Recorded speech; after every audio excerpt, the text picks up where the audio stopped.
Un operativo policial de asalto. Fuerzas especiales reventando puertas, tensión máxima.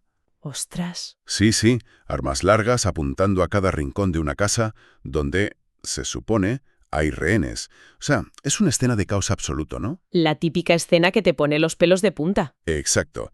Pero fíjate, sin embargo, a escasos metros de allí, en la tienda de la esquina, hay un hombre observando todo este despliegue. Y lo hace con una tranquilidad pasmosa, mientras se bebe una ponimalta y le da un bocado a un dedo de queso. Madre mía. Es que es una imagen muy fuerte. Es una barbaridad.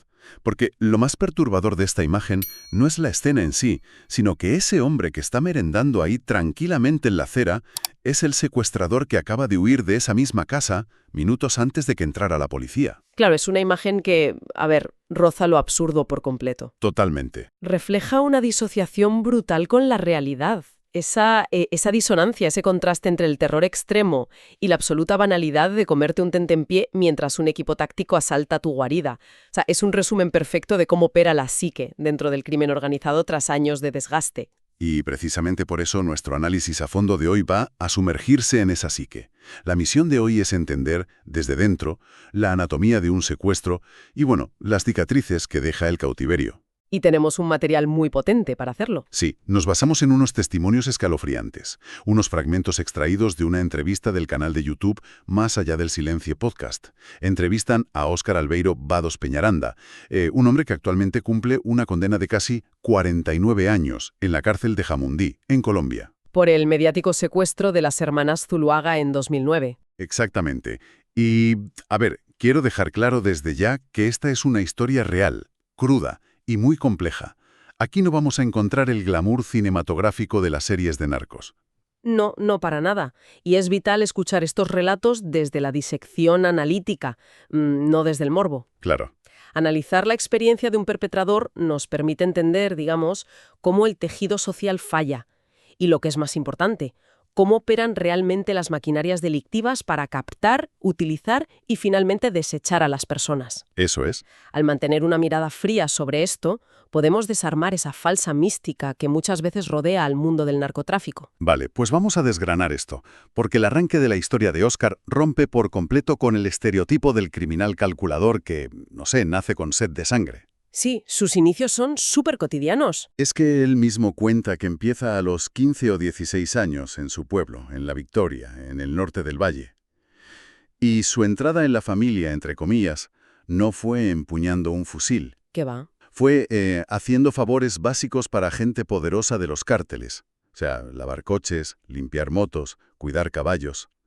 Es como si estuviera haciendo unas prácticas de empresa en el inframundo. Ya, es una analogía muy acertada. Es que resulta escalofriante pensar que frotar la montura de un caballo acabe convirtiéndose en el primer paso para secuestrar a un ser humano. Claro, si conectamos esto con el panorama general, el crimen organizado recluta a los jóvenes no convirtiéndolos en monstruos de la noche a la mañana. No es un interruptor que se enciende. Ya, no te dan una pistola el primer día. Exacto. Lo que buscan es crear dependencia y normalizar la violencia mediante la proximidad. Al acercar al adolescente a figuras de poder, a ese estatus y al dinero fácil, se inicia una erosión moral muy lenta, muy sutil. Empiezas lavando una moto y terminas justificando cosas horribles. Totalmente. Y lo justificas simplemente porque quienes ejercen esa crueldad se han convertido en tus referentes. Es pura insensibilización. Y ese proceso se ve clarísimo en la evolución de Óscar. Él cuenta cómo pasa de hacer recados a convertirse en cobrador de deudas. Primero iba con buenas palabras, pero si la cosa se torcía, había que apretar. Y apretar en este contexto significa otra cosa. Claro, significa usar la fuerza, extorsionar, secuestros express. Y de ahí, pues, se muda a Bogotá como escolta de un jefe importante al que llama Beto Toy. El salto es brutal. Ya no es el chico del pueblo. No, se ha convertido en una pieza clave de una maquinaria muy pesada. Y es esta insensibilización gradual la que explica que años después, en 2007, acepte un encargo despiadado en Cali. Un encargo que lo cambia todo. Su jefe lo envía para investigar las propiedades de un hombre que había fallecido. Ojo a esto. Un hombre fallecido que dejó una deuda de narcotráfico de entre 2.500 y 3.000 millones de pesos. Una auténtica fortuna. Y el intento inicial era obligar a la viuda, a Pilar, a firmar el traspaso de unos locales, un apartamento y una discoteca. Todo esto en una notaría. Pero el plan se cae. Se cae porque al llegar a la notaría, Pilar sufre un ataque de pánico y rompe a llorar de forma descontrolada. Así que abortan. Pero a finales de 2008 mandan a Óscar de vuelta. Porque mataron al sicario original, ¿verdad? Decide secuestrar a las hijas del difunto. Las engañan con una supuesta compradora para la discoteca, las meten en un taxi, luego al maletero de otro coche y directas a la caleta, al escondite. Y yo aquí necesito frenar un segundo. Dime. A ver, puramente a nivel organizativo. ¿Por qué una organización con tantos recursos, con tanto dinero, persigue a una viuda y a unas hijas por una deuda de alguien que ya está muerto? Es que parece una deuda de sangre medieval operando en pleno siglo XXI. Lo fascinante aquí es precisamente esa burocracia, la burocracia del cártel. Explícame eso. A ver, hay que dejar de pensar en términos humanos y pensar en términos corporativos, pero en su versión más gélida. Para el cártel, la deuda no muere con el deudor. No expira. Exacto. Las personas, las hijas, la esposa, no son vistas como seres humanos. Son puramente activos financieros o daños colaterales. Al no tener un sistema judicial legal para reclamar el dinero, aplican esta extorsión generacional. O sea, ¿los seres humanos son literalmente mercancía en una hoja de Excel? Tristemente sí. Es una burocracia del terror. Pero claro, tratar a las personas como meros activos en un papel es una cosa. Planificarlo desde una oficina en Bogotá es muy frío. Sí. Pero la dinámica cambia drásticamente cuando te toca convivir con esas mercancías. Cuando estás encerrado en una habitación las 24 horas del día con dos seres humanos aterrorizados. Es que la caleta, el escondite, es una olla a presión. Aquí es donde se pone muy interesante. Óscar relata las condiciones de ese cautiverio. Las dos hermanas estaban atadas a camas contiguas, él vigilándolas día y noche con un pasamontañas para que no le vieran la cara. Una atención constante. Y fíjate en la táctica que usaban, porque revela mucho. Las mantenían, literalmente dice, dopadas al 100%. Madre mía. Mezclaban somníferos en el zumo, en el café, en la comida, todo para evitar que llegaran. Y a ver, el uso extremo de sedantes demuestra que los secuestradores estaban casi tan estresados y aterrorizados por perder el control como las propias víctimas. Es que es un detalle fundamental. La sedación no era solo para inmovilizarlas físicamente. Claro. Era un manejo psicológico de una operación chapucera porque sabían que la situación era volátil. Este aislamiento total no solo desgasta a la víctima, desgasta enormemente al captor. Se respira el mismo aire viciado por el miedo. Exacto. El estrés crónico y la falta de sueño hacen que esa barrera de frialdad se resquebraje. Y ahí es donde los límites entre secuestrador y víctima empiezan a borrarse peligrosamente. Y tanto que se borran, es que hubo un contraste brutal entre las dos hermanas. Carolina, la joven de 21 años, se mostraba dócil. Óscar dice que incluso la desataba de vez en cuando. ¿Buscaba apaciguarlo? Pero la hermana mayor, de unos 35 años, era todo lo contrario. Agresiva, resistente, llegó a intentar escapar por el falso techo de la habitación en plena madrugada. Una locura. Óscar la pilló, la agarró de los pies, ella le dio un puñetazo en la cara y al final él la sometió echándole agua y dándole descargas con una pistola Taser. ¿Es violencia física en estado puro? Es pura desesperación por ambas partes. Y es precisamente esa difuminación de los límites y ese agotamiento mental absoluto de todos los que están en esa casa lo que desencadena uno de los episodios más surrealistas del caso. Sí, el momento en el que el estrés rompe toda lógica.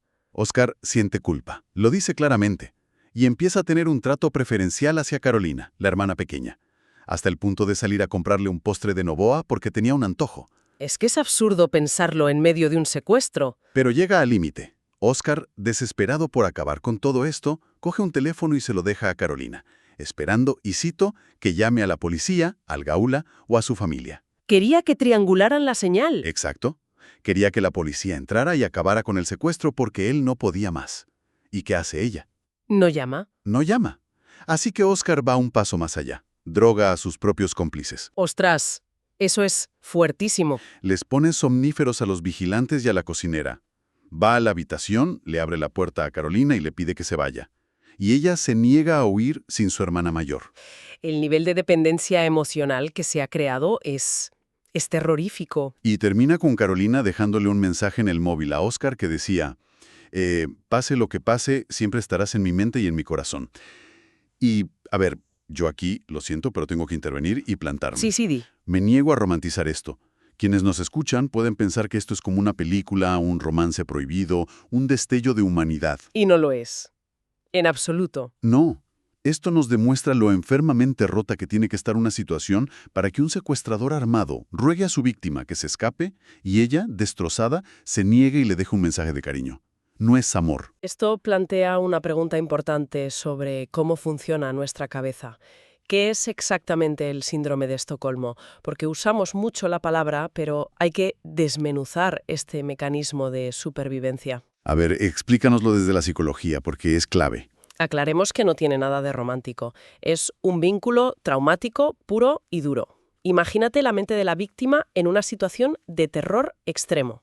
Su cerebro percibe que va a morir en cualquier instante. Vive en alerta máxima constante. Exacto. Y de repente, ese mismo captor, que tiene el poder absoluto sobre la vida y la muerte, tiene una mínima muestra de piedad, le afloja las cuerdas o le trae un postre. El cerebro colapsa, ¿no? Más bien, el cerebro se aferra a eso como a un clavo ardiendo. La mente calcula, de forma inconsciente, que la única garantía de supervivencia es empatizar y no enfadar a la mayor amenaza de la sala. Es biología, no es cariño. Prefieres aliarte con tu captor que arriesgarte a que te mate si huyes. Exactamente. Es escalofriante. Pero fíjate, esta extraña microsociedad que se había creado en el encierro iba a ser destruida. Y no por la policía en un primer momento. No, claro. La traición siempre viene de dentro. El cártel devorándose a sí mismo. Óscar recibe un chivatazo.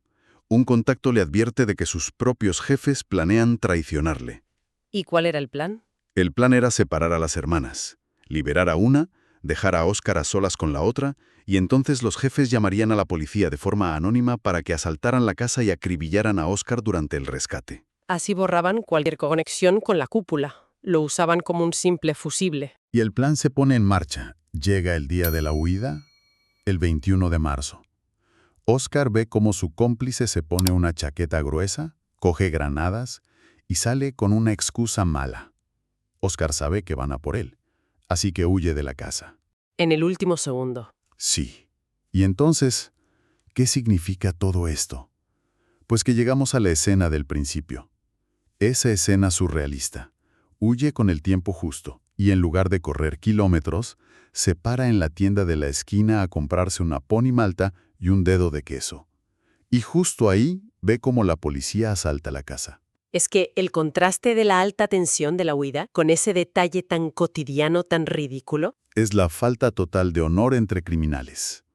Óscar era un peón desechable. un cabo suelto. Completamente.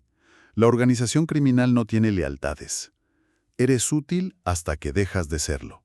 Y estar comiendo mientras asaltan el lugar donde ibas a morir demuestra que a nivel psicológico ya estás anestesiado. Asesinarle.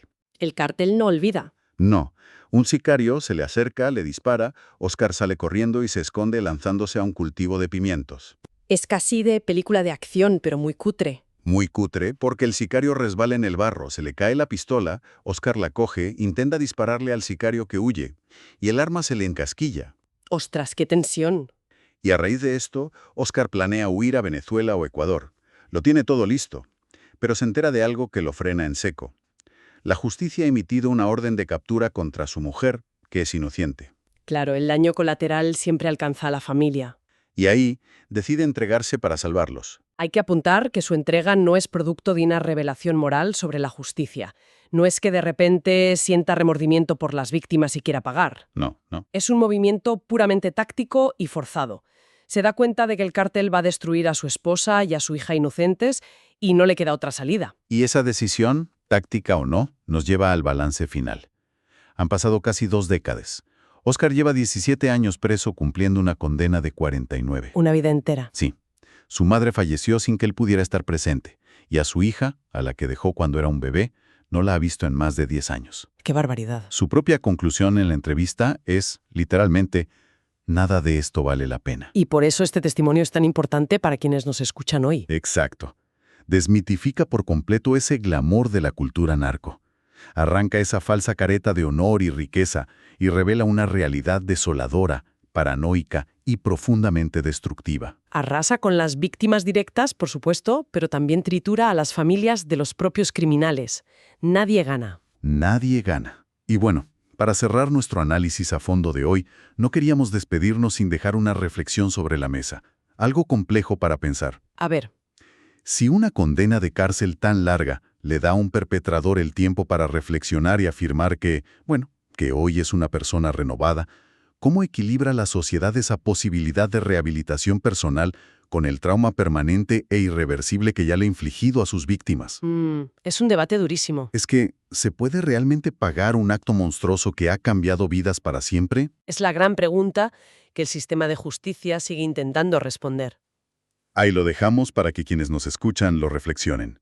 Muchísimas gracias por acompañarnos y hasta nuestro próximo análisis a fondo.